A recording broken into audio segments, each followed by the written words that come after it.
एक वक्त ऐसा था जब तुम खुशियों के झूले में झूल रहे थे।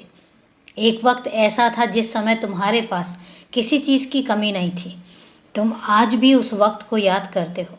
तुम आज भी ये सोचते हो कि वो वक्त बहुत ही स्वर्णिम वक्त था, जिस समय तुम्हारे पास किसी चीज़ की कमी भी नहीं थी और तुम हर चीज़ अपनी मनमर्जी की कर सकते थे। लेकिन आज एक ऐसा वक्त है जिस समय तुम्हें कुछ भी करने से पहले एक बार सोचना पड़ता है। सबसे ज़्यादा पैसों के लिए, सबसे ज़्यादा जब भी कभी तुम्हें पैसे खर्च करने होते हैं, जब भी तुम्हें अपनी ज़रूरत का सामान भी लेना होता है, तो तुम एक बार नहीं 10 बार सोचते हो। और आज तुम सोचते हो कि तुम्हारे पास काश वैसा ही वक्त आ जाए।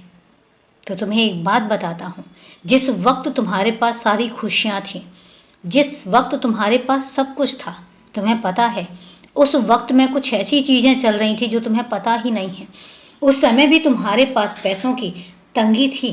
जिस समय तुम्हारे पास सारी खुशियाँ थी उस समय भी, पर तुम्हें पता नहीं चल पा रहा था। तुम्हें ये पता नहीं चल पा रहा था कि उस समय भी तुम तकलीफ़ में थे। तुम तक तो वो बात ही नहीं आने देता था मैं। और मैं सोचता था कि शायद ये वक्त ऐसा ही बदल जाए। लेकिन कुछ चीज़ें ऐसी हुई जो तुम्हें सिखाने के लिए मुझे फिर परीक्षा तुम्हें देनी पड़ी। और परीक्षा भी ऐसी बहुत कठोर परीक्षा। तुम यकीन नहीं मानोगे, तुम्हें मैंने देखा है, तुम्हारे आंसुओं को मैंने देखा है। उस वक्त में, इन जो सालों में तुमने जो सहा है, तुम्हारा जो वक्त ये गुजरा है, मैं जानता हूँ और मैं देख भी रहा था। तुम्हारे आंसुओं को, तुम्हारी उस सिसकियों को, तुम्हारी उस खाली आँखों को मैं सब कुछ देख रहा था। लेकिन उसके बावजूद भी मैं तुम्हें तकलीफ़ मैं इसलिए डाल रहा था कि तुम्हारी ये जो दिन है, ये दिन तुम्हें कुछ अच्छा ही सिखा कर जाएंगे। और तुम एक आग में तपकर जिस तरीके से सोना बनता है, तुम भी उस तरीके से बनोगे। और सच में तुम उस आग में तपे भी, तुमने धैर्य भी रखा और तुमने साहस भी रखा। सबसे बड़ी बात ये थी कि ना तो तुमने धैर्य खोया और ना ही तुमने अपने आप को कमज़ोर पड़ने दिया।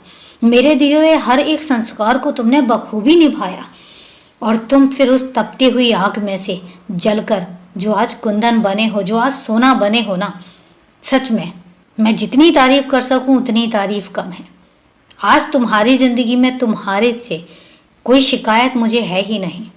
तुम एक ऐसा सोना बनकर उभरे हो कि अब तुम्हारे अंदर सारी नकारात्मकता बिल्कुल दूर हो चुकी है।